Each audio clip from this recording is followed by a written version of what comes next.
नमस्कार दोस्तों, stock market studies में फिर से एक बार आपको स्वागत है। तो आज मैं बात करने वाला हूँ वोडाफ़ोन आइडिया के बारे में, क्योंकि पिछले दिनों में देखा जाए वोडाफ़ोन आइडिया का रिज़ल्ट पब्लिश किया था और रिज़ल्ट के सिलसिले जारी है, क्वार्टर 3 का रिज़ल्ट का सिलसिला जारी है। तो हमें हर कंपनी का ज़्यादातर जो कंपनी अच्छा खासा है और थोड़ा-सा अच्छा खासा से बुरा हो चुके हैं, मतलब खराब परफ़ॉर्मेंस अभी दे रहा है, तो उस सारे कंपनी के ऊपर मैं अलग-अलग करके आपको रिज़ल्ट के डिटेल्स यहाँ पे दिखाता आया हूँ। तो आज मैं वोडाफ़ोन आइडिया के बारे में दिखाऊँगा। तो जितने सारे दोस्त इस स्टॉक के ऊपर निवेश करके रखे हैं, तो उसके लिए बहुत इम्पोर्टेंट होने वाला है इस वीडियो, क्योंकि कंपनी किस तरीके से काम कर रहा है, वो आपको इस रिज़ल्ट के हिसाब से ही पता चलेगा। तो वीडियो को पूरा देखना और अभी तक आपने इस चैनल को सब्सक्राइब नहीं किया तो ज़रूर सब्सक्राइब कर लेना। साथ ही साथ डेली बेसिस आप इंट्राडे लेवल में काम करते हैं निफ्टी, बैंक निफ्टी में, तो नीचे लिंक दिया गया है, उस लिंक से जाकर जॉइन हो सकते हैं और अभी तक डीमैट अकाउंट ओपन नहीं किया तो नीचे लिंक से अकाउंट ओपन कर सकते हैं। तो चलो देख लेते हैं आज के स्टॉक के बारे में।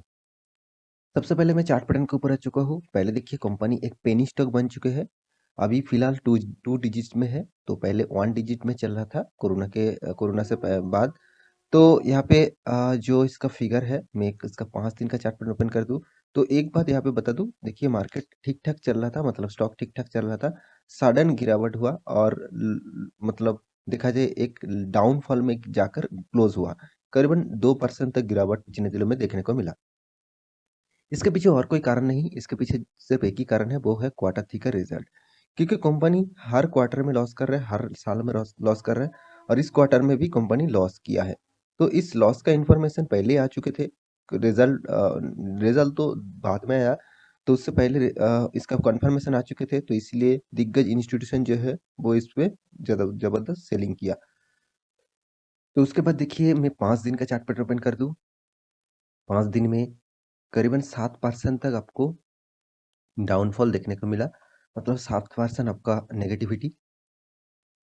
1 मंथ की चार्ट पैटर्न ओपन कर दूँ, तो 15% से भी ज़्यादा नेगेटिविटी।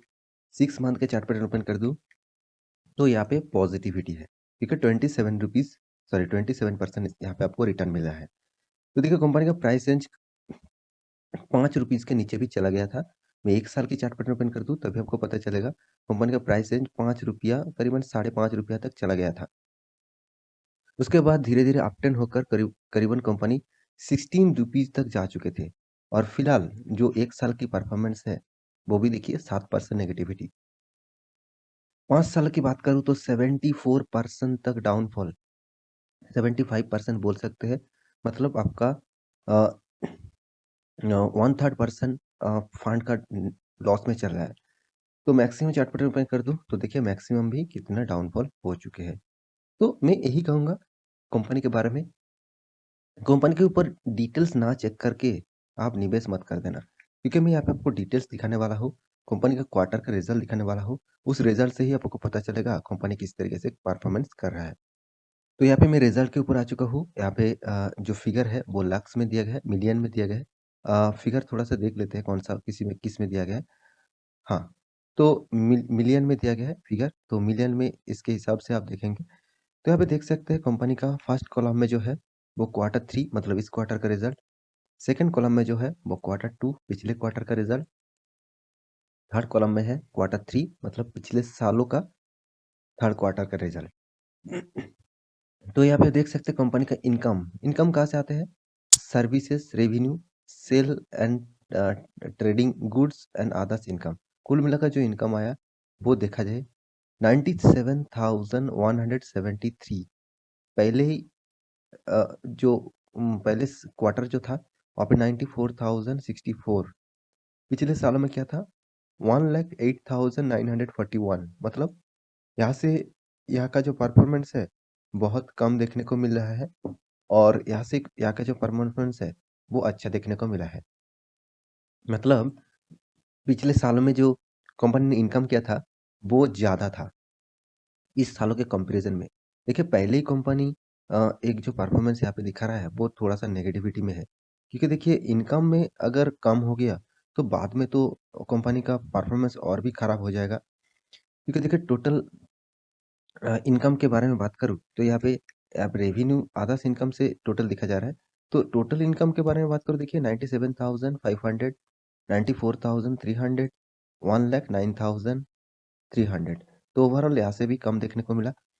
और इसके बाद बारी आते हैं एक्सपेंस की। कंपनी सारे के सारे एक्सपेंस एक साथ जोड़कर टोटल जो एक्सपेंस किया, देखिए एक्सपेंस कितना ज़्यादा हो गया, 1,69,600। पिछले क्वार्टर में कितना था, 1,65,700। पिछले साल में था 1,72,100।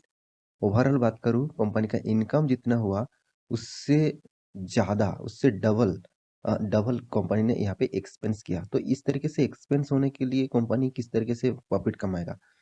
तो कंपनी उसके बाद टैक्सेस भी पे करना पड़ा। तो टैक्सेस आप देख सकते हैं, टैक्सेस पे करना पड़ा। टैक्सेस पे करने के बाद कंपनी के हाथ में आया प्रॉफिट। तो टोटल प्रॉफिट जो है, profit and loss after taxes, ये भी आप देख सकते हैं। टोटल कॉम्प्रिहेंसिव इनकम भी देख सकते हैं। तो टोटल आप प्रॉफिट टैक्सेस के पे करने के बाद देखेंगे तो 72,300, मतलब 7,230 करोड़ का कितना लॉस है। लॉस है, मैं यहाँ पे प्रॉफिट के बारे में नहीं बता रहा हूँ, लॉस किया। पिछले क्वार्टर में कितना था, पिछले क्वार्टर में था 7,132 करोड़ का लॉस। मतलब पिछले सालों से भी, सॉरी पिछले क्वार्टर से भी ज़्यादा यहाँ पे लॉस देखने को मिला। और पिछले सालों में क्या था, 45,321, मतलब 4,532 करोड़ का लॉस था। पिछले सालों के कंपैरिजन में डबल लॉस हो चुके हैं। मतलब कंपनी हर साल में, हर क्वार्टर में लॉस कर रहे हैं। लॉस को बढ़ते ही जा रहे हैं, बढ़ते ही जा रहे हैं, कभी कम नहीं हुआ। और आप इस टाइप स्टॉक में निवेश करने के लिए, बहुत सारे दोस्त इस टाइप स्टॉक में निवेश करके रखा है। देखिए जो कंपनी, आप एक बार ठंडे दिमाग में सोचिए, आप जो कंपनी टोटली हर साल में, हर क्वार्टर में लॉस कर रहा है, उस कंपनी के ऊपर आपको निवेश करके क्या फायदा मिलेगा। कभी भी वो फायदा नहीं दे सकते। हाँ, कुछ खराब सिचुएशन के बाद थोड़ा सा रिकवरी हो सकते हैं, मगर लॉन्ग टर्म के लिए वो कंपनी टोटली, मेरे हिसाब से इस कंपनी के ऊपर देखना भी नहीं है। मतलब देख, स्टॉक को देखना है, मगर उसके ऊपर निवेश करने के लिए कोई भी सलाह मैं कभी भी नहीं दूंगा। तो फिर भी आपको लगता है कंपनी में फ्यूचर में कुछ होगा, तो आप निवेश कर सकते हैं। क्योंकि बहुत सारे दोस्त ने कमेंट किया है, मैं उसके ऊपर वीडियो भी बना के दिया था कि गवर्नमेंट इसका 33 पॉइंट समथिंग परसेंट का स्टेक यहाँ पे खरीदे है। मतलब खरीदे नहीं, उनको देना पड़ा गवर्नमेंट को, क्योंकि इतना जो लोन है इसका, इतना जो कर्जा है, कर्जे के हिसाब से कंपनी इक्विटी शेयर गवर्नमेंट को देना पड़ा। तो इसका मतलब ये नहीं कंपनी रॉकेट बन जाएगा, क्योंकि गवर्नमेंट साफ साफ बता दिया कि वो इसके लिए कोई काम नहीं करेगा, सिर्फ इसको बचा बचा के रखने के लिए ही इसका स्टेक ले रहा है और इसको सपोर्ट करेगा। कोई इसको बंद ना हो जाए, टेलीकॉम सेक्टर के इंडस्ट्रीज में जियो और एयरटेल मोनोपोली बिजनेस ना करे, तो इसलिए वोडाफोन आइडिया को भी बचा के रखेंगे। बचा के रखेंगे, इसका मतलब ये है कंपनी को खुद को एक्सपेंस करना पड़ेगा, खुद को काम करना पड़ेगा, सारे के सारे चीज कंपनी को ही करना पड़ेगा। तो मुझे लगता है कंपनी में कुछ भी न्यूज़ है, फिर भी कंपनी उतना खास नहीं है, क्योंकि कंपनी का अर्निंग पर शेयर देखिए हर साल में कमते जा रहा है, कमते जा रहा है। 2.52 माइनस ब्रैकेट में है, मतलब माइनस में है। तो इस कंपनी के ऊपर मैं बहुत नेगेटिविटी भी हूँ। तो आपको मैं इसके लिए वीडियो बना के दिया कि आप फिर से गलती मत करना, इस टाइप स्टॉक में निवेश करके पैसा मत गवा देना। तो इसलिए इसके ऊपर मैं बात कर रहा हूँ। देखिए फिर भी आपको लगता है कि इस कंपनी में के ऊपर आपको निवेश करना चाहिए, तो आप छोटा-मोटा अमाउंट लगाइए। तो यहाँ पे देखिए रेवेन्यू के बारे में बात करूँ, देखिए रेवेन्यू आपको शानदार देखने को मिलेगा, हर साल में ग्रोथ देखने को मिलेगा।